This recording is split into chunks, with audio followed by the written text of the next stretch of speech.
Transformations. This is a digital lesson. It's a lot of fun for the students.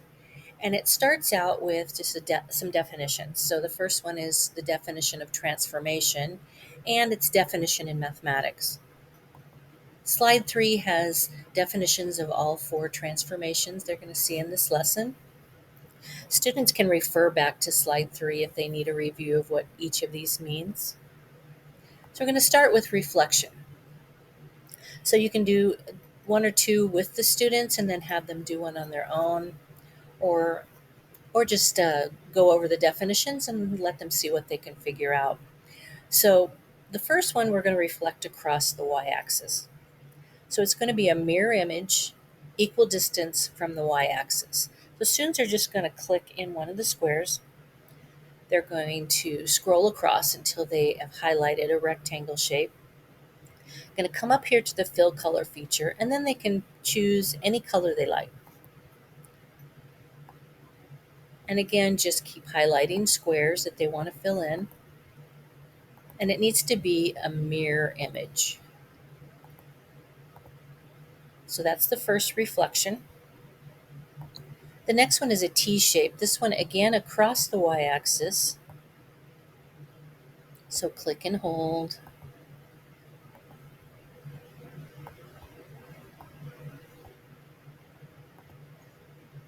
And then the next one is a same shape, but this time they're going to reflect across the x-axis. So it's going to be straight up.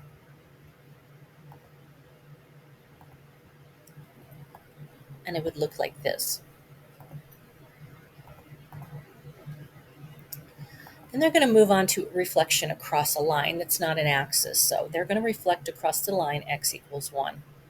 So that means it has to be equal distance from the line and a mirror image. So let the students use whatever color they like. Let them have some fun with this. And they might need a little bit of practice until they have this down.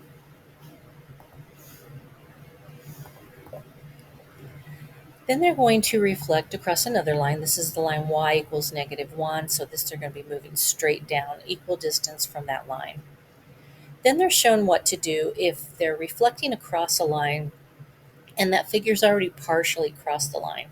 So we see these 2 points here that are on the x-axis.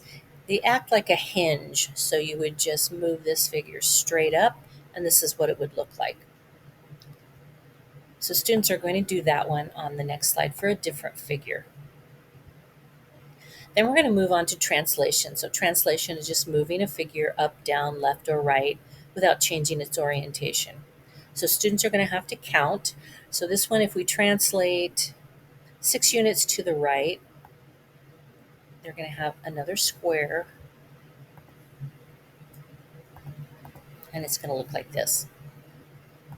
The next one is a different shape figure. So this one, there's 2 movements.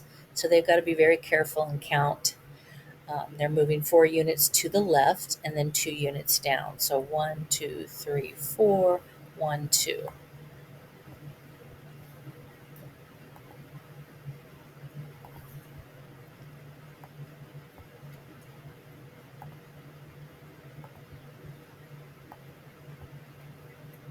They get the hang of it after a while.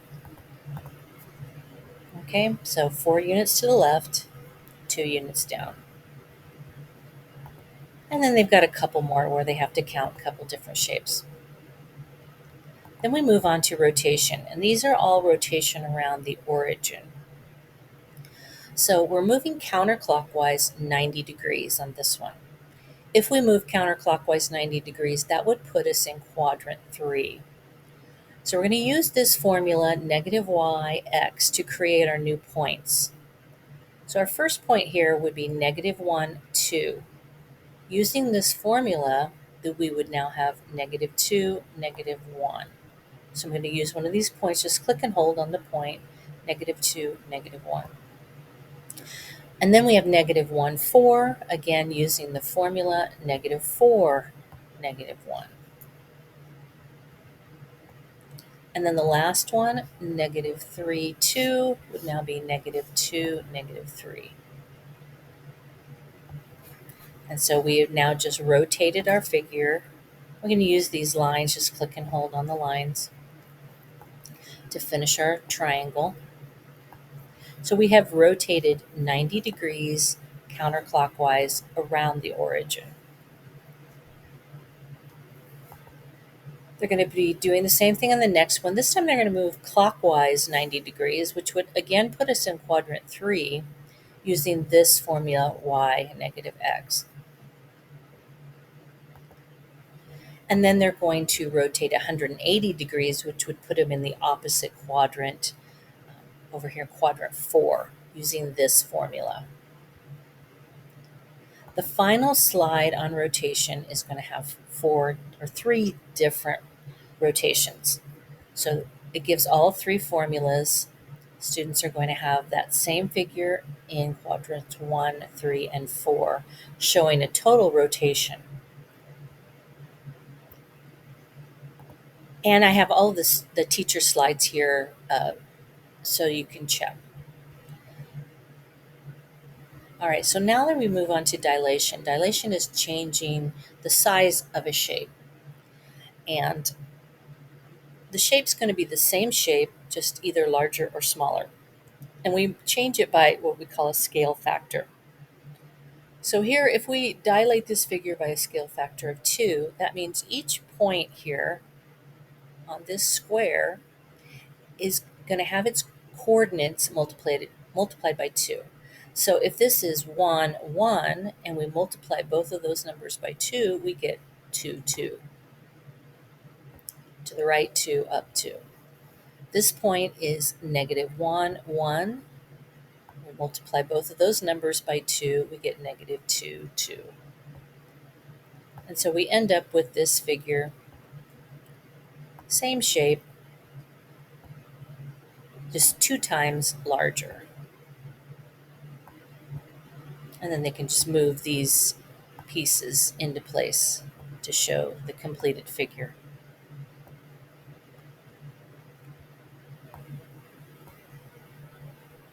The next one's a triangle. This time the figure is going to be dilated by a scale factor of 3. So you're going to take the coordinates of each of these points and multiply them by 3.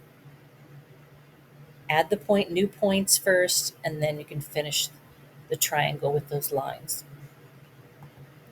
Then it shows dilation with a scale factor that's a fraction less than 1. So if you're dilating this figure by a scale factor of 1/2, that means you're taking each of the coordinates and you're dividing by 2. And it will be a smaller figure this time. Now this final transformation gives you 2 transformations on the same figure. So here we're first going to translate 5 units to the left and then reflect it over the x-axis. The final slide is drag and drop vocabulary. They can refer back to slide 3 if they need to. It just gives the definition of each one, and they just have to drag and drop each one of these into the correct place. And that is a digital lesson on transformations.